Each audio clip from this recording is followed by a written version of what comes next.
Việt Nam chúng ta hiện nay là một nước đang phát triển. Chúng ta tự hào triển khai các sứ mệnh quốc tế đến những vùng đất, những quốc gia gặp khó khăn. Chúng ta cũng viện trợ cho những người anh em gặp khó khăn điển hình như là Cuba, hay có những sứ mệnh như khi thiên tai ập đến với Myanmar và những sứ mệnh quốc tế khác. Nhưng Việt Nam cũng từng có một thời kỳ khó khăn và chúng ta đã được các nước bạn viện trợ. Và ở đây đang nói đến những khoản viện trợ không hoàn lại kể từ khi đất nước hòa bình, chứ không phải là những khoản viện trợ trong thời gian chiến tranh. Kể từ khi đất nước hòa bình và thống nhất cho đến nay, đâu là quốc gia viện trợ nhiều nhất cho Việt Nam? Có lẽ nhiều người nghĩ rằng đó là Trung Quốc, đó là Liên Xô, sau này là Nga, hoặc đó là Nhật Bản. Nhưng sự thật không phải là như vậy. Thụy Điển mới là đất nước đứng đầu danh sách với tổng giá trị viện trợ không hoàn lại cho Việt Nam ước tính hơn 3 tỷ đô la Mỹ. Đây là con số mà Thụy Điển đã viện trợ từ năm 1975 cho đến khi chương trình viện trợ kết thúc vào đầu những thập niên 2010. Trong bối cảnh mà Việt Nam bị cô lập cấm vận bởi Mỹ và nhiều nước phương Tây, Thụy Điển, một quốc gia châu Âu, lại trở thành một trong những nhà tài trợ hào phóng nhất với những dự án nào là y tế, nào là giáo dục, nào là phát triển nông thôn, nào là cải cách kinh tế. Mối quan hệ giữa Việt Nam và Thụy Điển đã bắt đầu từ cuối những năm 1960, rất hiếm gặp với một quốc gia phương Tây thời điểm bấy giờ. Khi Thụy Điển là một quốc gia trung lập và họ có lập trường phản đối chiến tranh, trở thành một trong những nước phương Tây đầu tiên lên tiếng ủng hộ hòa bình tại Việt Nam. Năm 1969 thì Thụy Điển đã thiết lập quan hệ ngoại giao với Việt Nam Dân Chủ Cộng Hòa, tức là miền Bắc. Thủ tướng Thụy Điển đó là ông Olof Palme là một nhân vật có tầm ảnh hưởng lớn. Ông là người đã từng dẫn đầu những cuộc tuần hành phản đối cuộc chiến tại Việt Nam. Và những cuộc biểu tình này diễn ra tại thủ đô Stockholm của Thụy Điển. Nó cho thấy một sự đồng cảm sâu sắc với người dân Việt Nam. Khi Việt Nam thống nhất rồi thì Thụy Điển lại tiếp tục duy trì cam kết ủng hộ Việt Nam, không chỉ vì lý do nhân đạo mà còn vì niềm tin vào một Việt Nam phát triển hơn nữa. Thụy Điển luôn xem Việt Nam như một đối tác để thúc đẩy các giá trị xã hội chủ nghĩa dân chủ mà Thụy Điển theo đuổi, đó là bình đẳng, đó là công bằng. Và nói đến Thụy Điển thì chúng ta phải nhắc đến những công trình tiêu biểu mà Thụy Điển đã giúp đỡ Việt Nam. Đó là Bệnh viện Nhi đồng Thụy Điển, mà ngày nay chính là Bệnh viện Nhi Trung ương, được Thụy Điển đầu tư với kinh phí ban đầu khoảng 10 triệu đô la Mỹ. Và công trình này đã được Thụy Điển hỗ trợ ngay sau khi đất nước Việt Nam của chúng ta thống nhất. Bệnh viện Nhi đồng Việt Nam Thụy Điển, ngày nay là Bệnh viện Nhi Trung ương, không chỉ cung cấp dịch vụ cho trẻ em mà còn đào tạo đội ngũ y bác sĩ và trở thành biểu tượng của tình hữu nghị Việt Nam Thụy Điển. Đến nay thì đây vẫn là một trong những cơ sở y tế nhi khoa hàng đầu tại Việt Nam. Và bước vào khuôn viên của bệnh viện này, bạn hãy để ý đến một bức tượng của một nhân vật. Công trình tiêu biểu thứ hai đó là nhà máy giấy Bãi Bằng. Đây là một dự án lớn nhất trong lịch sử hợp tác Việt Nam Thụy Điển với kinh phí ước tính khoảng 170 triệu đô la Mỹ. Nhà máy giấy Bãi Bằng nằm tại tỉnh Phú Thọ, cung cấp giấy cho cả nước.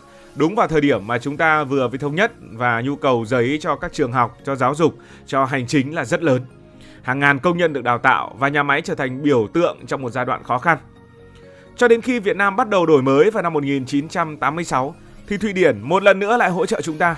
Lần này họ hỗ trợ những dự án phát triển nông thôn, tài trợ giống cây trồng, kỹ thuật canh tác, xây dựng trường học, giúp nhiều gia đình thoát nghèo. Có thể nói, sự hỗ trợ của Thụy Điển không chỉ mang lại những lợi ích về kinh tế, những lợi ích về tiền, mà còn xây dựng nền tảng cho phát triển của Việt Nam sau này. Bây giờ chúng ta đã khá hơn rồi, nhìn lại mới thấy Thụy Điển họ giúp đỡ chúng ta rất vô tư. Và một lần nữa xin được cảm ơn những người anh em Thụy Điển. Quan hệ Việt Nam-Thụy Điển tiếp tục phát triển sau khi viện trợ kết thúc với những hợp tác trong giáo dục, môi trường và thương mại. Như vậy, Thụy Điển là quốc gia đứng đầu trong số những quốc gia viện trợ không hoàn lại cho Việt Nam nhiều nhất, rơi vào khoảng hơn 3 tỷ đô la Mỹ. Đứng thứ hai đó là Liên Xô và sau này là Nga, một người anh cả. Liên Xô sau này là Nga đóng vai trò quan trọng với viện trợ không hoàn lại ước tính khoảng 2 cho đến 3 tỷ đô la Mỹ từ thời điểm mà chúng ta thống nhất năm 1975 cho đến khi Liên Xô tan rã vào năm 1991, và viện trợ từ Nga sau này thì ít dần đều. Viện trợ tập trung vào các công trình hạ tầng, đào tạo nhân lực và hỗ trợ kỹ thuật, giúp Việt Nam xây dựng một nền tảng công nghiệp và năng lượng. Một trong những cột mốc quan trọng nhất đó là Hiệp ước hữu nghị hợp tác Việt-Xô được ký vào năm 1978, đánh dấu đỉnh cao của quan hệ hai nước, biến Liên Xô trở thành người anh cả trong khối xã hội chủ nghĩa. Trong bối cảnh Việt Nam bị cấm vận và lại căng thẳng với Trung Quốc lúc bấy giờ, thì Liên Xô chính là nguồn hỗ trợ quan trọng nhất cả về kinh tế lẫn quân sự. Liên Xô không chỉ cung cấp viện trợ mà còn đào tạo hàng chục ngàn sinh viên, kỹ sư và cán bộ cho Việt Nam tại các trường đại học danh tiếng. Và bây giờ phần lớn thế hệ ở đấy, các chú, các anh, các bác đều rất thành công. Những sinh viên này khi trở về đóng vai trò quan trọng trong việc xây dựng đất nước. Nói về những công trình mà Liên Xô hỗ trợ và sau này là có sự hợp tác của Nga nữa thì phải kể đến nhà máy thủy điện Hòa Bình. Nhà máy thủy điện Hòa Bình chính là công trình lớn nhất do Liên Xô hỗ trợ với kinh phí ước tính hơn 500 triệu đô và phần lớn là viện trợ không hoàn lại. Nhà máy cung cấp điện cho miền Bắc giúp Việt Nam vượt qua tình trạng thiếu hụt điện và hàng ngàn chuyên gia Liên Xô đã làm việc tại công trường, sống cùng người dân Việt Nam trong điều kiện khó khăn. Muốn làm gì thì làm thì phải có điện trước đã, và Liên Xô đã có một công trình đầy ý nghĩa.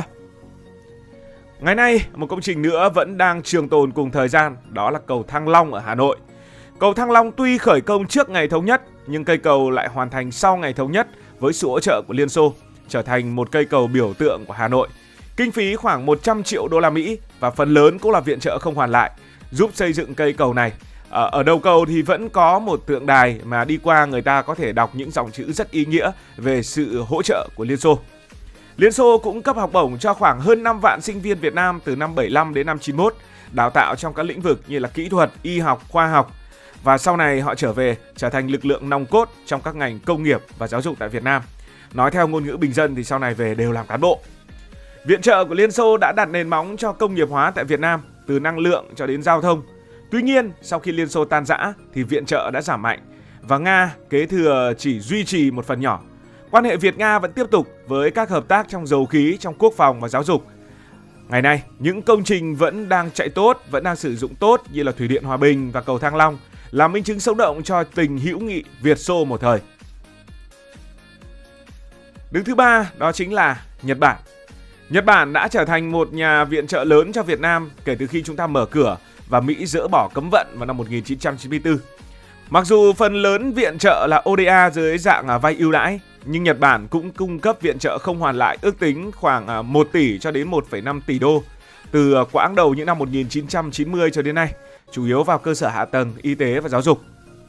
Quan hệ Việt Nam-Nhật Bản thì phải nói rằng cũng rất là phức tạp, bởi vì chúng ta biết trong Thế chiến thứ hai thì Nhật Bản đã từng chiếm đóng Việt Nam.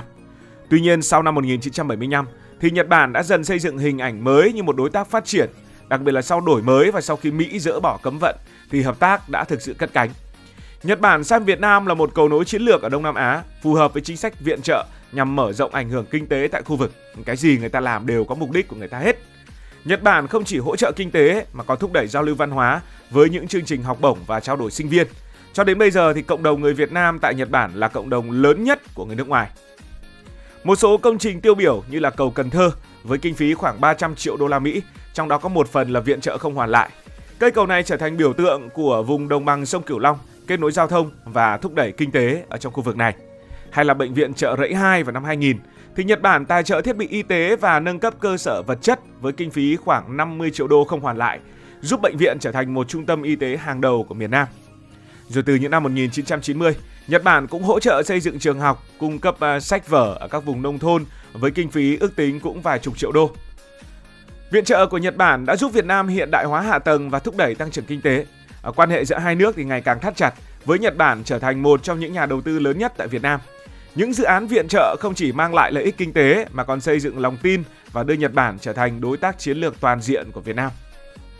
Sau Nhật Bản thì phải kể đến Trung Quốc. Trung Quốc cung cấp viện trợ không hoàn lại khoảng từ 500 cho đến 700 triệu đô, chủ yếu dưới dạng hàng hóa, thiết bị và hỗ trợ kỹ thuật. Đó là một vài năm đầu tiên sau khi chúng ta thống nhất. Tuy nhiên, sau chiến tranh biên giới vào năm 1979, viện trợ đã không còn nữa. Quan hệ Việt Nam và Trung Quốc từng rất thân thiết trong những năm tháng kháng chiến chống Pháp và chống Mỹ với khẩu hiệu là môi hở răng lạnh. Sau thống nhất thì Trung Quốc tiếp tục hỗ trợ Việt Nam, nhưng quan hệ nhanh chóng xấu đi do những bất đồng chính trị. Cuộc chiến tranh biên giới vào năm 1979 đánh dấu sự đổ vỡ và viện trợ không hoàn lại chấm dứt. Những năm đầu thì Trung Quốc cung cấp giống cây trồng, máy móc nông nghiệp, vật liệu xây dựng cho các tỉnh miền Bắc và giúp khôi phục sản xuất sau chiến tranh. Một số nhà máy dệt và chế biến thực phẩm được xây dựng với sự hỗ trợ của Trung Quốc trong những năm đầu sau khi chúng ta thống nhất.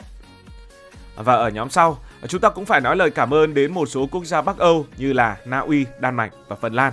Những nước này tổng cộng cung cấp khoảng 500 triệu đô la Mỹ viện trợ không hoàn lại, với mỗi nước đóng góp trong các lĩnh vực từ giáo dục, môi trường, phát triển bền vững. Cả ba nước Bắc Âu đều có truyền thống viện trợ nhân đạo và ủng hộ các phong trào giải phóng dân tộc. Na Uy hỗ trợ nuôi trồng thủy sản, bảo vệ môi trường biển với những dự án ở miền Trung.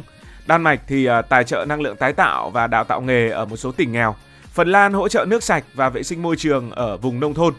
Dù quy mô nhỏ hơn Thụy Điển, nhưng những dự án của Na Uy, Đan Mạch, Phần Lan vẫn có hiệu quả cao, cải thiện đời sống người dân ở những vùng khó khăn.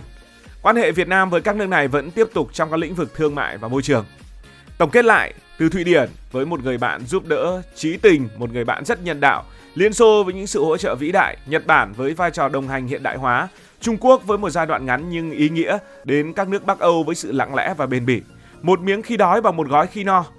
Mỗi quốc gia này đã góp phần viết nên một câu chuyện tái thiết Việt Nam. Những khoản viện trợ không hoàn lại này không chỉ là nguồn lực mà còn là minh chứng cho tinh thần đoàn kết, giúp Việt Nam vươn lên để trở thành một trong những quốc gia phát triển như ngày hôm nay. Cảm ơn vì đã quan tâm theo dõi câu chuyện này. Nếu cảm thấy thú vị, bạn có thể nhấn nút đăng ký kênh, bật chuông thông báo và chia sẻ. Còn bây giờ thì xin được nói lời chào tạm biệt. Cảm ơn các bạn đã dành sự đồng hành cùng Hải Thanh Story. Đi qua những vùng đất, khám phá những điều mới.